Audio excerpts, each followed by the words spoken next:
cloud minding, cloud minding. Have some rain back there, and it's maybe headed this way. We're near sunset. I can peek around the corner. And we're gonna get another one of those cloudy sunsets, not anything that where you can see the mountains. That one day. But right now, not quite yet. But it was super hot today. Real field temperatures at the hottest point of the day today was about 103 degrees. And you do not want to be out when it's like that. We crawled into the bedroom and cranked the air on and took a nap. And then we got up after a couple hours and screwed around, and the wife made dinner, and now finally with the sun setting and the breeze, it's finally cooling down. It feels quite nice. But we were just enjoying the beautiful view. There's some people running around here still finishing up a little work, and I hear some kind of machinery back there. I don't know what the hell that is. It could be the way I'm hearing it is could be a trimmer, or who knows.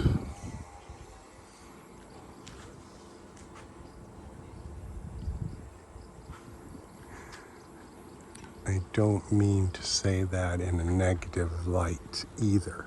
It's just somebody doing their thing. The peacefulness that is out here, that noise, man, is in the distance.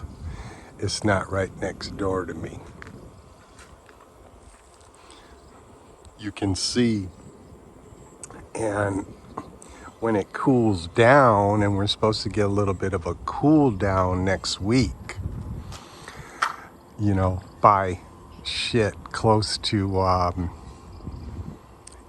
8 to 10 degrees cooler, from 99 today to like 89 in a week.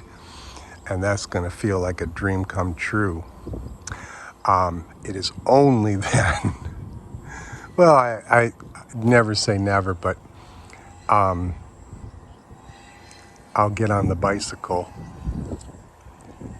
Lord knows I've been getting a lot of exercise moving shit around the house and packing and unpacking trucks and everything like that. Good exercise for an old man.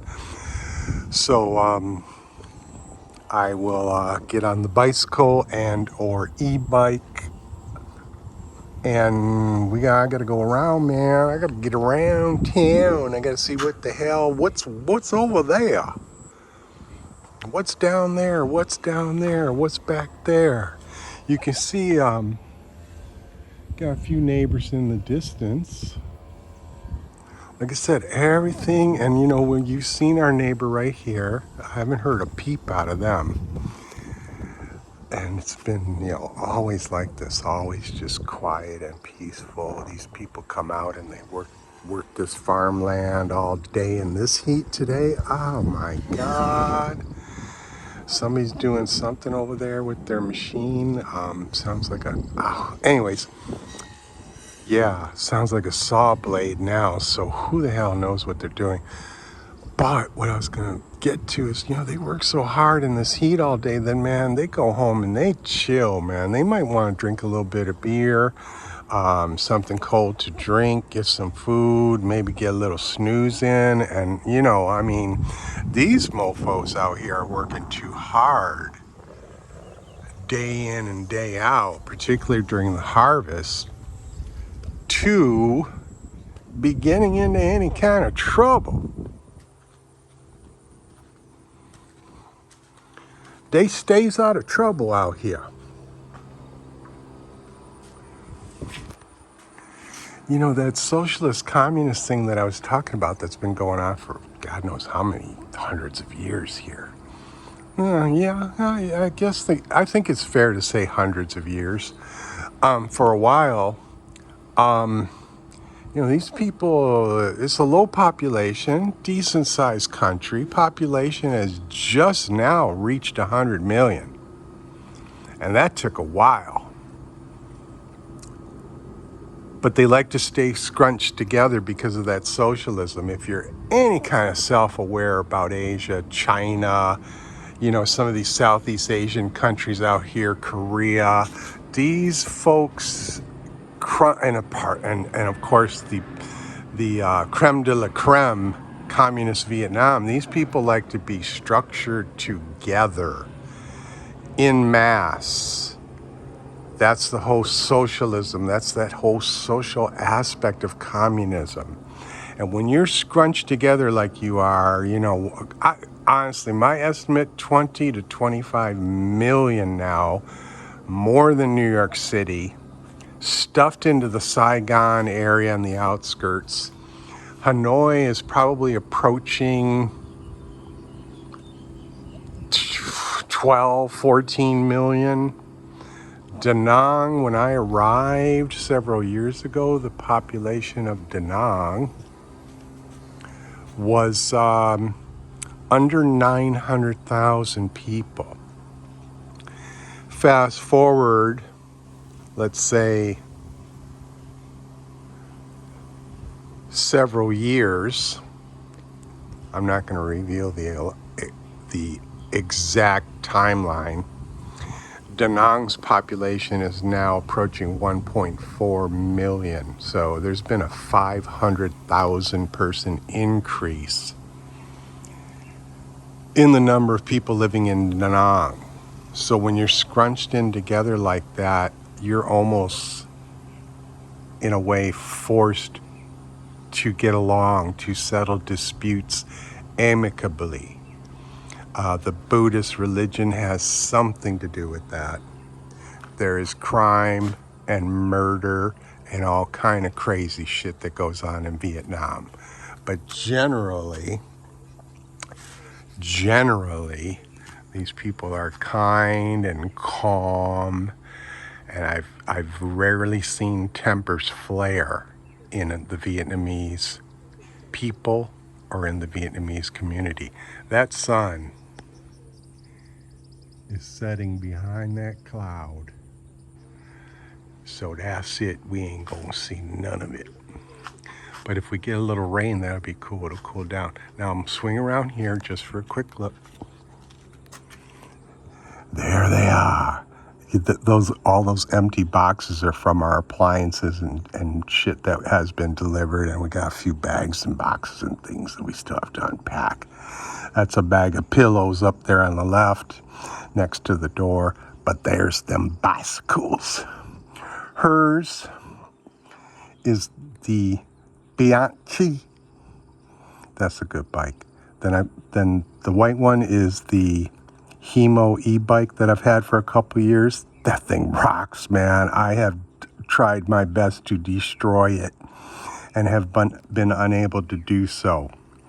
I've taken that thing places where no man should ever go. And that thing rocks, man. It's got the pedal assist, of course. And it's got two levels of there's a throttle on the handlebar. And it can reach a max speed, no pedal, top speed of, it ain't a lot, about 26 kilometers per hour. But it's got a good long range on it. With the no pedal assist, full throttle, full speed, I get 50 kilometers of range, which is pretty good. With pedal assist, which makes, pedaling feel like you're not even doing anything, you get 100-mile range. And then there's a mid no pedal throttle range of about 70 kilometers. And that's about almost 18 kilometers per hour speed. Got a little headlight on the front, a little tail light on the back, and it's got a little bit larger tire. It's got a stronger suspension. That e-bike weighs about 50 frickin' pounds. So if your battery went dead, you could pedal home, but boy, oh boy, what a workout that would be. The battery, I gave you the range, so the battery goes right underneath the bottom of the mid-frame of that bike. And it's great. It's great. It's been fantastic, man. I've had a blast on that bike. And when I go fishing and stuff, and I'm like, all right, man, I got to carry a bunch of shit. I don't want to be worrying about pedaling that, and it's not far from here, not far away to go. It's been fantastic. Then there's my my Cannondale. You can only see a portion of it. My vintage Cannondale touring bike, which is so badass.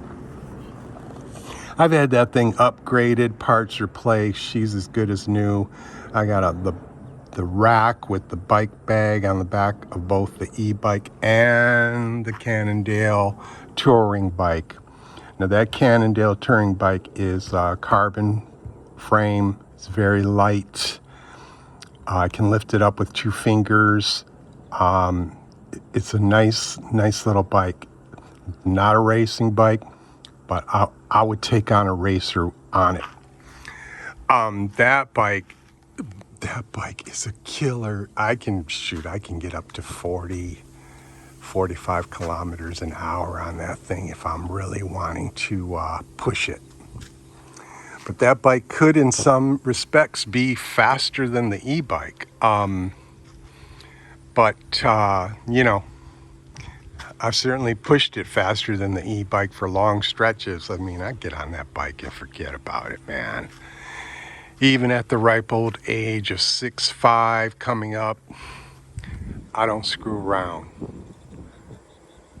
I love that bike. And I've been biking out here since I arrived.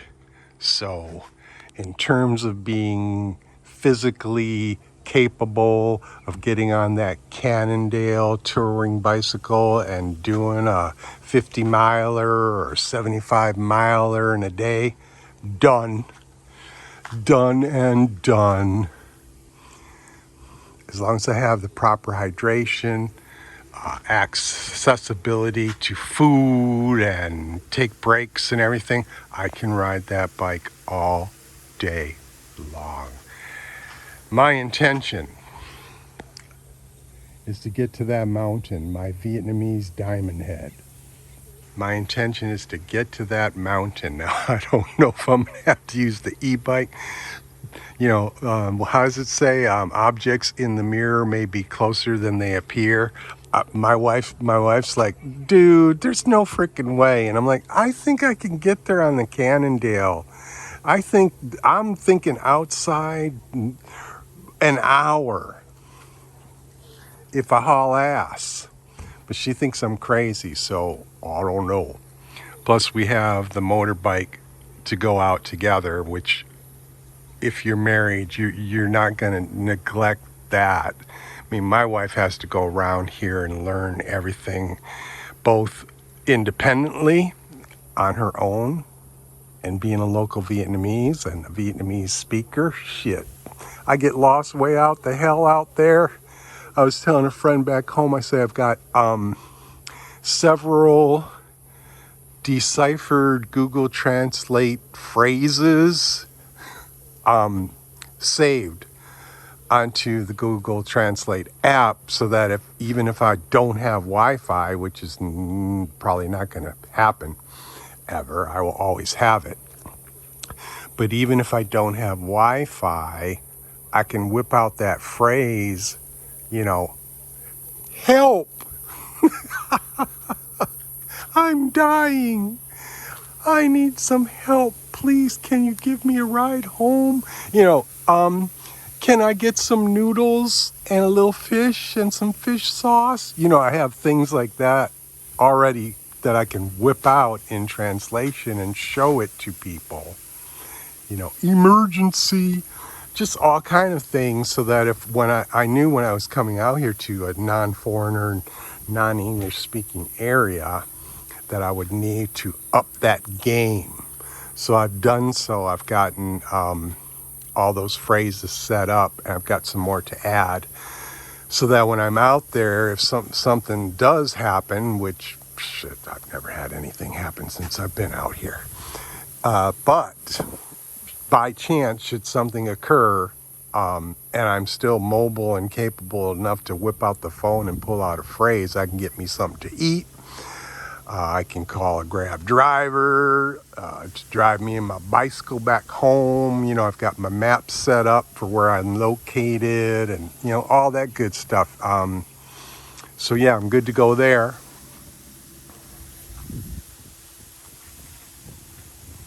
Listen, if you follow my channel, that sounds so crazy. If you tune into my vlogs, if you haven't figured out that I'm a talker yet, you got issues. Yeah, I don't know if that rain's gonna get here or not. It's trying real hard. So yeah, lot of things, lot of adaptation is going to need to occur out here. This is far different from the things I have described previously.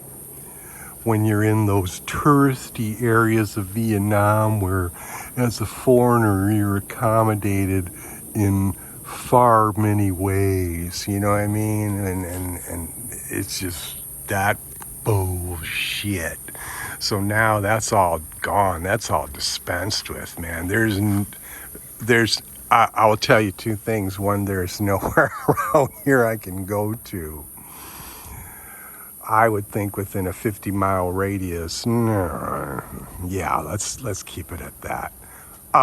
Where English is spoken significantly, easily, without difficulty. Not gonna happen. None of these people out here know a lick of English. And I shouldn't say that so definitively, to be honest, and to be fair to the Vietnamese people. Listen, it's their language, they speak it, I hear it. I'm like, there's no fucking way I'm ever gonna learn how to speak Vietnamese.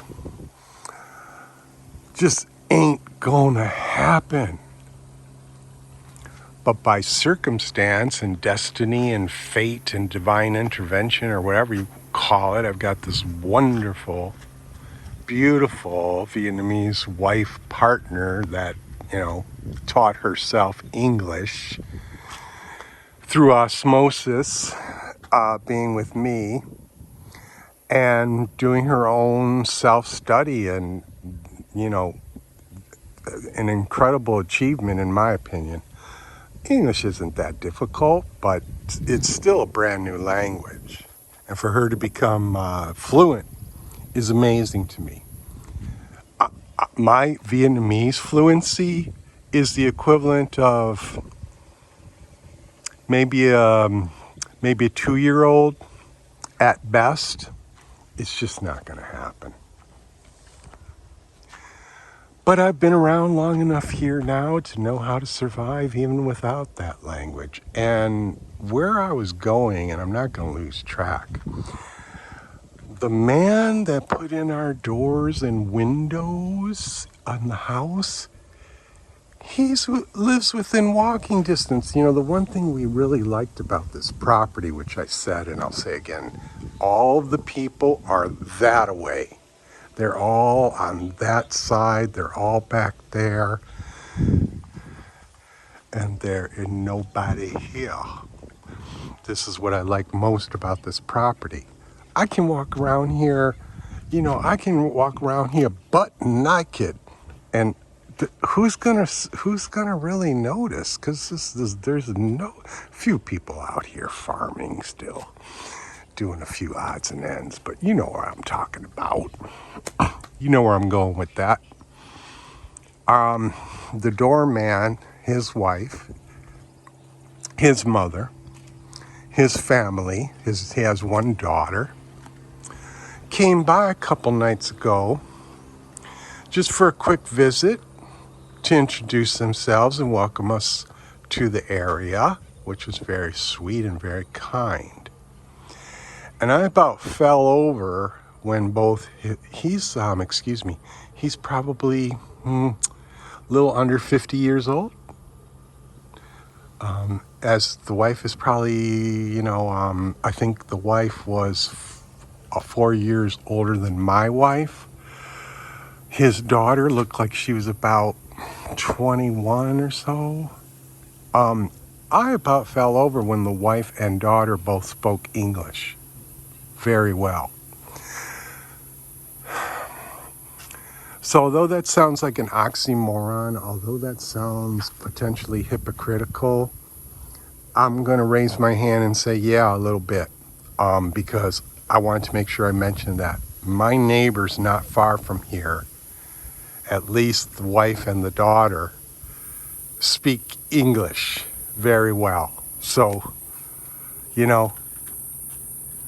never underestimate anything in life, because you never know. Because life is like a box of chocolates. You never know what you're going to get.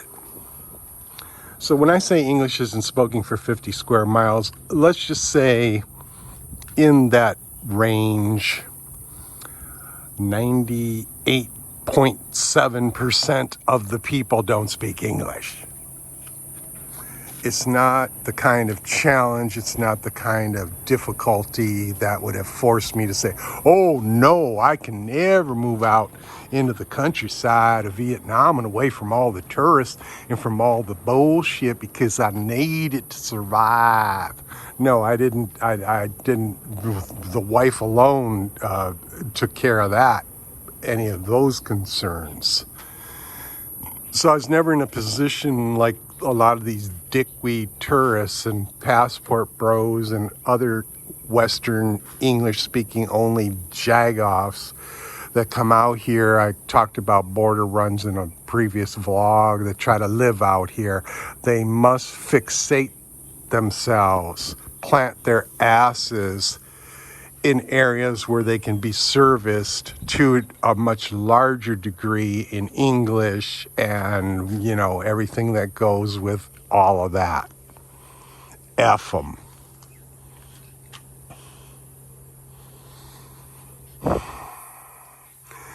In the days to come, I'm going to do more vlogging because now, although we still have a lot to do around here in terms of unpacking. Ooh, lightning strike. That was sweet.